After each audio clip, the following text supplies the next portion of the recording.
It's time now for the award-winning #1 local talk show in Northeast Pennsylvania, The Sam Lesante Show. Now here's your host, Sam Lesante. Hi everyone, and welcome to the Hazleton Area School District Report. I'm Sam Lesante, bringing you a report of what's happening in our school district. A lot of things, you know, we're the 6th largest, probably teetering between the 6th and 5th largest district in the state of Pennsylvania, over 14,000 students. So what we like to do is bring you up to date what's going on, some things that are happening you may or may not be aware of. Of course, we have the star of the show, Brian Uplinger, who's our superintendent. Brian, nice to see you again. Great to be here. Thank you for having me. I got to tell you, the show with the assistant superintendents, it was a good show. It was very good. Yeah. People do understand what's happening in the district, because sometimes, it gave an understanding of why you need what you need, Right. okay? Right. And of course, qualified, transparent. Well, I'll tell you, I've never seen a school district as transparent as this district, you Right. know. And we appreciate that, yeah. 14,000 students. Right. Where are you putting them? Anywhere we can, legally. Yeah. We're just taking a one day at a time and ensuring that they have space and students have space. And we're hoping, that obviously it'll take a bit of time, but getting the school built and that will certainly help, but we're 4 years away from that yet. So they're getting a good quality education, even though we got a lot of students. Right, for sure, they definitely are. We're hitting the standards, we're getting everyone what they need in the classroom, we're providing them with the tools necessary for them to move on to the next grade level or move on from us as a senior. For their graduation and things of that nature. We have a number of students that are certainly don't have English as their first language, so we're providing them the supports that they need in order to progress as well. We've moved some classrooms around. We have now some space that we're renting from the YMCA during the school day that our early intervention program is in right now. Then the space that we've opened from those students going to the Y, we have space now at the Academy, the former Gans YLN building, where we have our three autistic support classrooms in that building, as well as our pre-K students. So I hate the term shuffling the deck, but we're moving students around in order to make room for the other students that are coming in. And people may say, well, you're going to run out. We're already out of space. We're providing space in our libraries as well. We have 2 schools that are using their libraries now as classrooms. Not the best thing, because then we can't get students into the library. We have art on a cart, we have music on a cart, we have library on a cart. So we're looking at the special classes to be able to open up those spaces in order for us to maneuver students around. So down the road we have a building. Correct. Okay, and it'll be about 3 to 4 years. Right. Okay. Meanwhile, if enrollment begins to increase, we still have to put this somewhere. Right. Now, when you came up here to the Laurel Mall, all right, that has worked out great for the district, right? Yes. Explain to the public why that has grown. Sure. So when I first started in the district, in our cyber program, we only had about 70 students. Obviously, through COVID, things have changed. The district went to one-to-one computing. Every student that comes to the district gets their own computer to utilize during the school year. That increased the number of students going into our cyber program. So we're 800, 900 students in that program now. So that has helped tremendously with providing space in the schools. If the cyber program were to close and we weren't those students didn't go anywhere else, there's nowhere we could put another additional 800 students immediately. We'd probably be using our cafeterias as classrooms just to make do until we were able to figure out something else. But the Cyber Academy has been a huge place for us to be able to. And that's what's located up here in the Laurel Mall. Correct. It's here in the mall. Now, what about additional expansion in the Laurel Mall? Are you looking at? We are possibly looking at some expansion there. We do still have some teachers that are in buildings right now. We'd like to pull them out and bring them up here where their colleagues are, so they're all together. We have another program that we're trying to get off the ground, and I just submitted the application for is our alternative education program. The application was submitted to the state. That's for students that may not be a traditional student in the classroom, may not work out well in cyber, but we can give them some opportunities within a smaller space, more one-on-one, help them out with some of the difficulties that they're having with their anger management or what have you. That could be located up here at the mall as well. When you're looking at expenses, all right, and from what you told me the last time at one of our shows, you said by coming up here you already paid for what the expenses were, okay, in terms of Right. what it would have cost the district. So saving $1 million or $2 million, Right. easy, okay. Right. So look, and that in mind, sometimes to supplement the fact that you don't have the room. Right. And this mall is great. I mean, it's almost 100% capacity, but still some areas, big areas that are available. Right. We had talked one time about, when we were down, and I was able to see it for myself. I said, why don't they take the administration and move them out of there and bring classrooms in there, okay? Right. Explain to them why it's not easy as it Yeah, sounds. it's not as easy as it sounds, Yeah, just like you said. yeah. That if you look at the quadrant, the building is split up in quadrants. Yeah. So there's 4 quadrants. We did have an architect look at the building to see if we could feasibly put classrooms in there. It can be done, but we're only getting 8 classrooms out of that building. So we're expending a huge amount of money to renovate a building that we are only getting a minimum number of classrooms out of, so it's not a good idea. Could we, as administration, move somewhere else? Absolutely. We don't necessarily need to be on the campus, but it would, again, be a large cost to the district to renovate that building, so it's really not worth it. The Academy of Sciences entered the second decade right now. It's been tremendous. Okay, we were there, did a show there, and tell the viewers just exactly what happens at the Academy of Sciences. Well, it's science, technology, engineering, and math. So it's more geared for those students that are going into those programs once they graduate from the district. However, there is that college atmosphere is already being established in that building. It's more one-on-one. The teachers are there to guide, to help the student, through the lessons and through their work. But they're able to move out of the classroom. They're able to be a little more mobile than they traditionally would be in a regular school setting. It's gearing them up for college. It's gearing them up for that non-traditional type of programming that they may not see, in another public school. So if you're, do you have to maintain a certain grade level when you're in the Academy of Science? You do, yes, you do. And is it available to, let's say a freshman, and then I become a sophomore, and I say, well, I'd like to do this. Can they go as a junior or a sophomore, or do they have to start absolutely. They go any grade? Any grade, as long as we have the room there, and that's another problem. The building is that filled too? It is.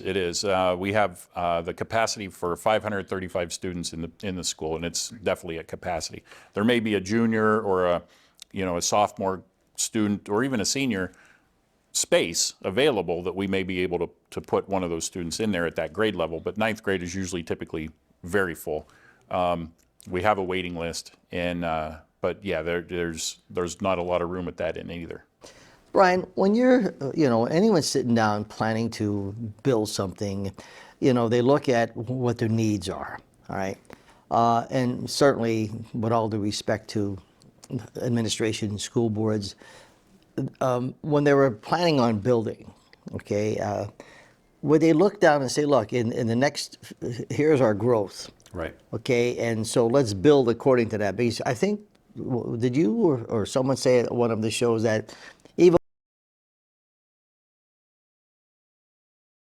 it's quite possible. At the rate that we're going, we gain an 8% increase of students.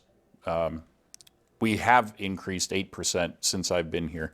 5% a year is what we've typically been seeing, but on average has been 8%. So the possibility is there if the trajectory is continued in the direction that it is, that we will be out of room by the time the new building is built. Don't you think that should be in the plans now? That so to build this building, let's build it bigger than what it should be. Right, and we have. We're looking at the new building itself. The one grades 1 through 5 was going to be for about 1,500 students. We're looking at 1,800 at this point. We said let's build it a little bit bigger. It's almost well, it definitely will be the same size as our high school. So it's a very large elementary school. And but looking further down the road, we have already discussed the possibility of needing another building within that time frame. And once this new building's off the ground, then we start looking at that other building possibly. We'll see. Well, it's a challenge, you know, and what happens is you know you have to build, but then there's the matter of who's going to pay for it. Correct. You know, and then you look at already, you know, the taxes that people are paying, and then you get, you know, et cetera. So it's a catch-22 situation. It is. You know, looking at the Academy of Sciences, you know, it's been tremendous. And the students love it. Right. I mean, I've spoken to some students who are going, they just look forward to going there. I mean, Right. could you imagine? I'm looking forward to going to school. Well, I was one of them that did. But the Career Center, okay, there is an opportunity there. They specialize in the CTE hub, which is, you know, I started there. Right. You know, I was one of the first at the vocational center at the time with Paul Wensko, and I saw then the opportunities available then. Okay, right. Now it's just, you know, unbelievable. Correct? Right. It is. We've exploded, and we've added a new program just recently. Is the our buildings program. That's to help out students that may want to take a career in the field that is primarily coming to the area in industry. Gives them a little bit of everything: welding, HVAC, you name it, is part of that program. We probably have about 850 students that are in that school. Again, it's at capacity as well. But we bring in about 150 ninth graders into the program for a semester, and then we bring in a new 150 students the second semester, ninth graders. So then they have the opportunity to look at all the programs that we have and choose if they would like to come to the Career Center for their 10th, 11th, and 12th grade year. So in these specialized areas such as mechanics or whatever, you do bring in outside people that are in the field, correct? We do, yes. Yeah. Mm-hmm. Now, just like LCC, Luzerne County Community College, when the college was built, is to meet the needs that are needed in the county, which right. John Udicek has been doing a fabulous job. So the same thing happens. Does the school district also look at what are the needs of our community and then put that particular course in? We do. Just like the new program that we put in, that the area is in need of students coming right out of high school, if you will, to go into that field and to go into the mechanization of those facilities to help support them. We've looked at the possibility of bringing in robotics at some point. Wow. We're going in that direction. Wow. Why yes. not? Why not supply our students with the tools necessary to get to that next level? Again, we're kind of limited on space, but are there other programs that may eventually go to and I hate the term too, wayside, to bring in new programs, which that is possible. In a previous district, I was the superintendent of record for their CTC for a couple of years, and that's what happened. One of the programs wasn't really bringing in a lot of students, so that program was taken out and a new program was put in its place. Okay, my friends, I'm talking to Brian Uplinger, Dr. Brian Uplinger, who is the superintendent of schools. This is the Hazelton Area School District Report. Come back, we have some concerns. Questions have been asked me about the Hispanics. We have 70% identifying Hispanic, and there are a lot of concerns about some of the things that are happening. We're going to address some of them when we come back.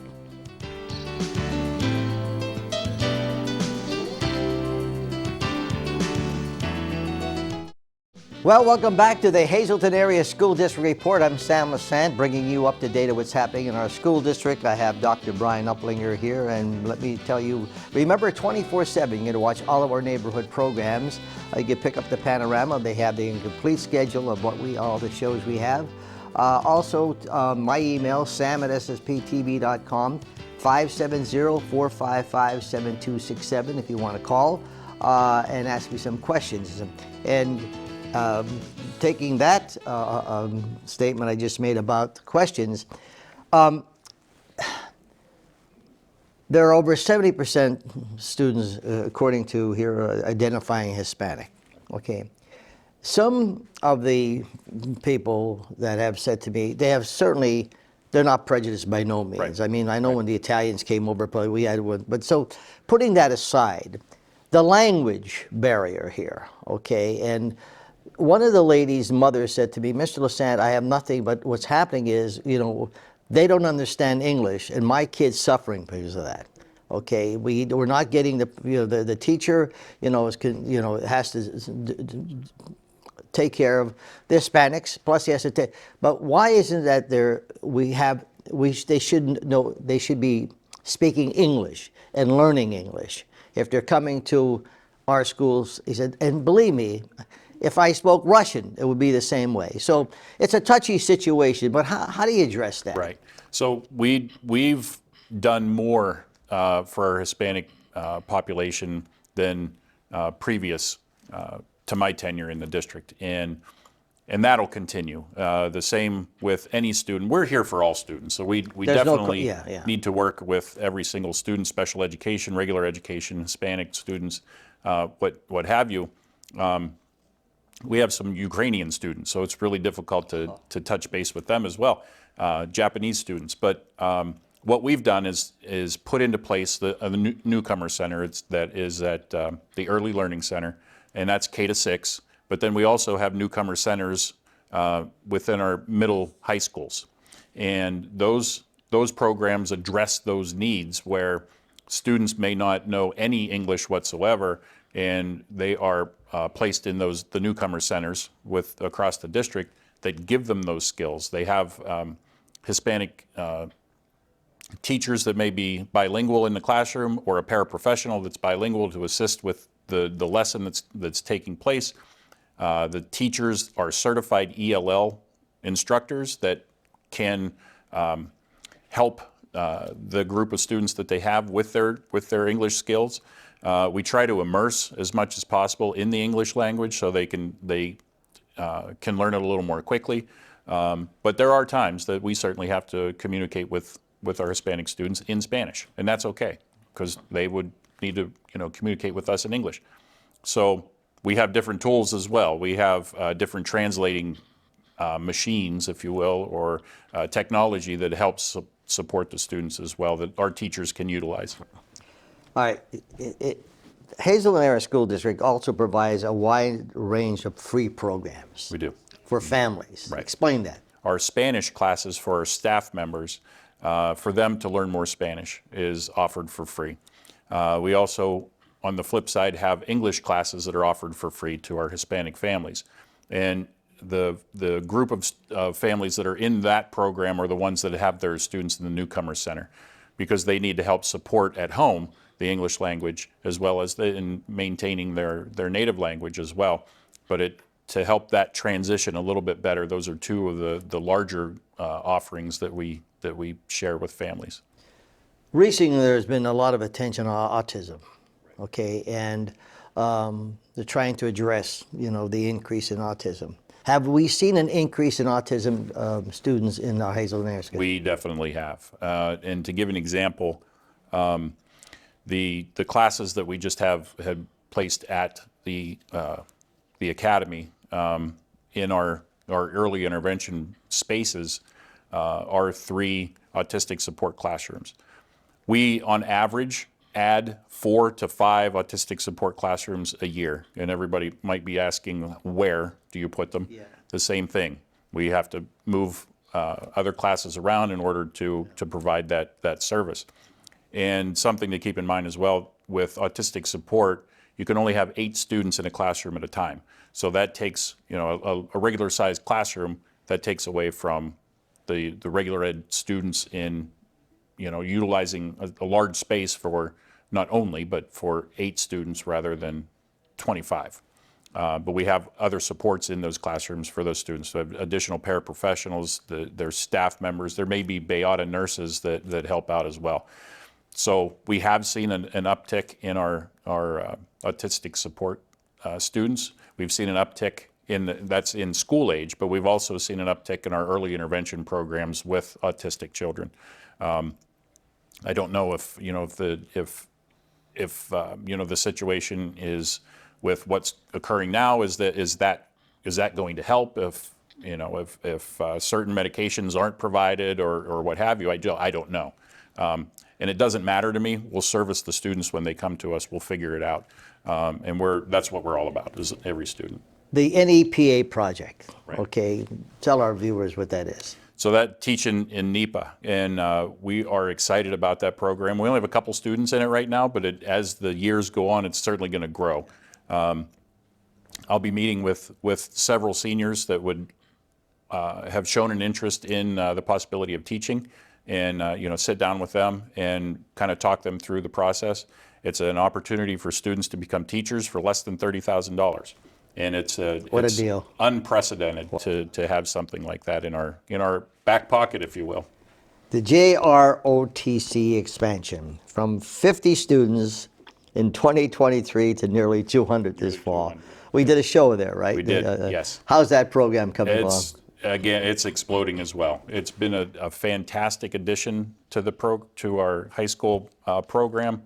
We have students that join that program from our STEM Academy, from our Arts and Humanities Academy, from the Cyber Academy, from the high school, of course, and from the Career Center. So all students have the opportunity to be part of that program if they so choose.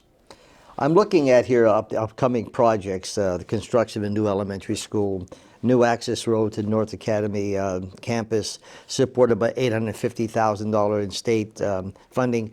Now, we have talked about this a couple times, and we have great representatives. I mean, Wacho and Argo have been doing a great job. They have been fantastic. But still, I'm sure they're fighting for us, but we're not getting our fair share from the state. So how long do we have to beg, do you think, before we get at least our fair share? Yeah, that's a great question, and I'm hoping that ends soon, that we'd have to continue to beg. The formula needs changed, obviously. We have more students that are special needs. We have more students that are of Hispanic heritage. We have low socioeconomic group of individuals that are here in the community. So all of that plays into that formula. Again, we're probably $10 million or more underfunded, and we could do a lot more with additional $10 million. What else do you think, before we do our next show, what else do you think the public should be aware of in the school district? I mean, there's so many things that we're covering. It's unbelievable. And it continues. And that's one thing that I certainly, and I've said this before, pride myself on. I put programs in, I don't take them away.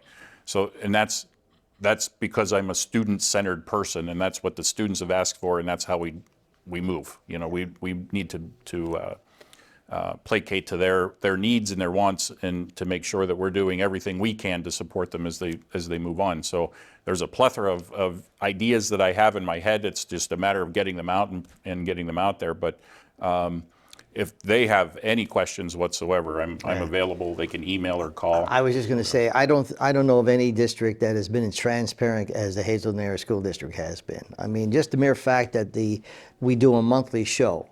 And you support the monthly show in bringing information to the public. Sometimes it's of interest to certain people, sometimes it's not. But sometimes, it affects everyone. I know a lot of seniors who do not have children saying, why do I have to pay school tax? Well, we still need people out there educating, and it's frustrating to a degree, there's no question about it. But I got to tell you, as a former teacher, and I don't just say this lightly, I think we have the finest teachers in the state of Pennsylvania. We do. I think our aides, the administration staff, I mean, all top shelf, and I hope it continues that way. I hope, whatever school board comes in, that they maintain the the quality of education that we have and take their personal agendas, and they know what they could do with them. The point is, let's continue on what we're doing. We have a great district, and I wouldn't want to see anybody ruffle that. I'm sure you wouldn't either. No, everything has been fantastic for the last 9 years, and I can't believe I've been here that long. Brian Uplinger, my friends, always when we call, he's there. They support a monthly report so you know what's going on. Remember, if you have any questions, sam@ssptv.com, or call me, 570-455-7267. We'll see you next time.